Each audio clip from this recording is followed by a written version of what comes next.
चलो radius of gyration पढ़ना शुरू करते हैं। हमारे पास एक रॉड है जिसका मास है m और लेंथ है l, और वो एक एंड की एक्सिस से रोटेट कर रहा है, जो मैंने आपको दिखाया यहाँ पे, और ये भी कुछ ऐसे ही बट k लेंथ की दूरी पे है। बिल्कुल सही, सेम मास है। अगर हम इसमें हम लिख सकें, इसमें हम कितना लिख सकते हैं, m l का स्क्वायर बाई 3, और इसको कितना लिख सकते हैं, i dash is equal to m।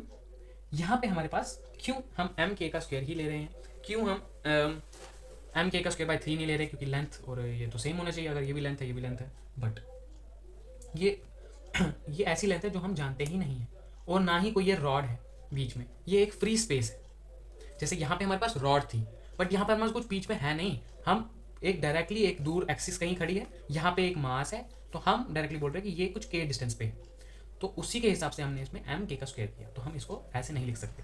आगे आपको वो समझ। तो अगर हम ध्यान से देखें तो जो radius I is equal to I dash अगर हम करते हैं, हमारे पास एम एल का square by 3 is equal to M के का स्क्वायर आ जाता है। सो के का आ जाता है हमारे पास एल बाई रूट 3। बट अगर हम वहीं देखें कि ये जो के है, एम के का स्क्वायर इज इक्वल टू आई आ रहा था हमारे पास, आई डैश आई बोल लेते हैं अभी हम। क्या ये के किसके बराबर आ रहा है, आई बाई एम का अंडर रूट आ रहा है। क्या ये हम याद रख सकते हैं कि के इज इक्वल, जैसे हम लिख सकते हैं I is equal to M R का स्क्वायर, वैसे हम ये लिख सकते हैं I is equal to M के का स्क्वायर। और के किसके बराबर आया, K is equal to under root में आई बाई एम। सेम ही चीज़ है, बस कंपेयर करने की बात है, ये और ये सेम ही है ना। तो क्या हम समझ पा रहे हैं कि ये जो मोमेंट सॉरी ये जो रेडियस ऑफ गायरेशन है, इसका कोई मतलब नहीं है अगर हमारे पास एक्सिस ना हो। अगर रॉड है, इसके पास एक्सिस नहीं है, फिर भी इसका मीनिंग है। बट अगर हमारे पास एक्सिस ऑफ रोटेशन ही नहीं है, तो इस के का कोई मतलब ही नहीं है, कोई वजूद ही नहीं है। सो के होने के लिए एक्सिस ऑफ रोटेशन होना ही चाहिए। ठीक, तो क्या आपको मैं अभी क्वेश्चन दे सकता हूँ? बिल्कुल दे सकता हूँ, क्यों नहीं दे सकता हूँ। क्या हम देख सकते हैं, यहाँ पे हमारे पास एक ऐसे रिंग है, इसका सेंटर यहाँ पे है, एक और रिंग है जो कि परपेंडिकुलर है इसके प्लेन के। क्या परपेंडिकुलर है इसका, प्लेन। इसका अगर प्लेन ऐसे है, इसके परपेंडिकुलर होने का मतलब है कि यहाँ से तो कुछ ऐसे पास कर रही होगी, बिल्कुल सेम रिंग है ये दोनों। तो अब बोला है कि इसका जो रेडियस ऑफ गायरेशन है सिस्टम का कितना होगा, इस पूरे सिस्टम का के कितना होगा, यानी कि रेडियस ऑफ गायरेशन कितना होगा। क्या समझ सकते हैं हम इससे, हम क्या इसका रेडियस आर मान के और एम मान के दोनों का चले, ठीक है चलते हैं। अगर हमें मोमेंट ऑफ इनर्शिया निकालने के लिए बोला गया हो तो हम कैसे निकालते हैं, आई ले लेते हैं हम। ये जो परपेंडिकुलर वाला है, अगर हम देखें कि इसके यहाँ से अगर एक्सिस पास कर रही होगी, ठीक है, तो कितना आ जाता था, हम बोलते थे अगर रिंग है उसके परपेंडिकुलरली जा रही होगी एक्सिस तो एम आर का स्क्वायर, और अगर नीचे लेट जाएगा यानी कि आधा हो जाएगा, यानी कि डायमीटर से पास करेगा तो एम आर स्क्वायर बाई 2 आ जाएगा। तो एम आर स्क्वायर बाई 2 अगर हम ऐड कर दें, और इसका इस वाले के तो नॉर्मली परपेंडिकुलर है, तो प्लस कर देंगे हम एम आर स्क्वायर, कितना आ जाएगा हमारे पास 3mr स्क्वायर बाई 2। सही कह रहा हूँ मैं। तो अब तो रेडियस ऑफ गायरेशन निकालना आपके लिए बच्चों वाली बात हो जाती है। कैसे, क्या है हमारे पास रेडियस ऑफ गायरेशन, के अंडर रूट में आई बाय एम, यही होती है क्या फॉर्मूला, बिल्कुल होती है। तो हम 3mr स्क्वायर बाई 2 लिख सकते हैं। तो ये m क्या है, दिस इज टोटल मास, गलती से भी खाली m नहीं लिखना है यहाँ पे, this is a total mass of the system. कितना है हमारे पास, एक ये m, एक ये m, 2m।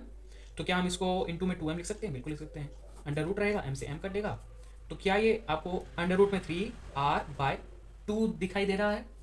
अगर दिखाई दे रहा है तो यही आपका आंसर होगा, इस प्यारे से बेहतरीन से, जिससे आपका रेडियस ऑफ गायरेशन का कंसेप्ट थोड़ा बहुत क्लियर तो हो ही गया होगा। चलिए एक और क्वेश्चन करते हैं यहाँ पे, कि हमारे पास एक रॉड है, सिलेंड्रिकल रॉड है, जिसके सेंटर से एक एक्सिस पास कर रही है, और हमारे इस रॉड, सिलेंड्रिकल रॉड की जो लेंथ है वो रहेगी 10√3 मीटर। ठीक है, तो क्या आप मुझे बता सकते हैं कि इसका रेडियस ऑफ गायरेशन कितना होगा। क्या है हमारे रेडियस ऑफ गायरेशन का formula, K is equal to under root I by M. क्या सही कह रहा हूँ मैं, बिल्कुल सही कह रहा हूँ। तो अगर ये आर हमने लिया, तो हमारे पास मास आ गया एम, क्योंकि मैंने क्या बोला था आपको, सिस्टम का मास लेना है तो एक ही है यहाँ पे, तो एम ही आएगा, तो एम से एम कैंसिल हो जाएगा। आर कितना दिया था, 10√3, तो 10 इंटू में √3 का स्क्वायर अपॉन में 12, 10 10 जब 100 आ जाएगा, इंटू 3 तो 3 रहेगा, 12 तो 12 ही रहेगा, 3 से 4 कटेगा, तो इसका अगर अंडर रूट करेंगे तो 10/2 आ रहा है हमारे पास, और ये आ जाएगा हमारे पास 5। तो के क्या आ जाएगा इस क्वेश्चन में, 5। खुद ट्राई करिए और बताइए क्या आपका आंसर आता है। तो एक कंसेप्ट आता है हमारे पास कि अगर हमारे पास जो मोमेंट ऑफ इनर्शिया है किसी कैविटी के लिए, वो हम कैसे निकाल सकते हैं कि सपोज हमारे पास ये हमारे पास एक रिंग आ जाती है, तो इतना सा पार्ट इसका हमने रिमूव कर दिया, तो हमारे पास इसका मोमेंट ऑफ इनर्शिया कैसा आएगा, कैसे हम निकाल सकते हैं। तो मोमेंट ऑफ इनर्शिया बिल्कुल आसान है निकालना। कैसे निकाल सकते हैं, अगर हम आई होल बॉडी से आई रिमूव जितना हमने किया उसको माइनस कर दे, तो हमारे पास सिस्टम में जो बचा हुआ है उसका मोमेंट ऑफ इनर्शिया आ जाता है। जैसे कि इस रिंग का ही हम एक एग्जांपल ले लेते हैं।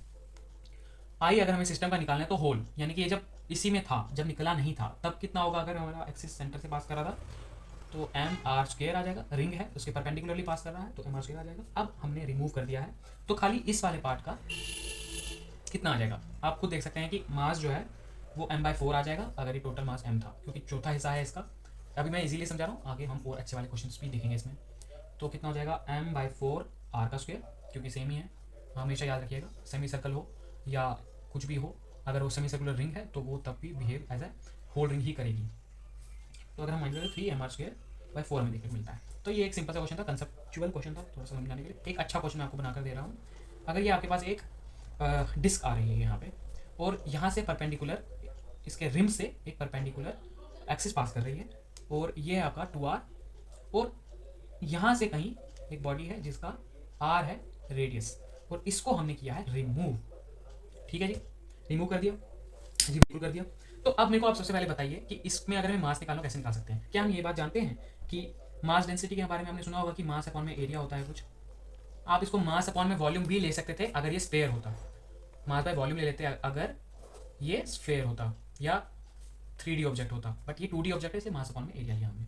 ठीक है जी, कितना आ जाएगा, m लेंगे इस छोटे वाले का मास πr², क्योंकि इसका रेडियस r है। बड़े वाले का m ले लेंगे, बड़ा वाला m, और पाई 2r है तो 4r² हो जाएगा।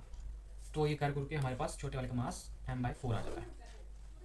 तो क्या हमें आई होल बॉडी पहले निकालना चाहिए, यानी कि आई होल बॉडी का निकालना चाहिए।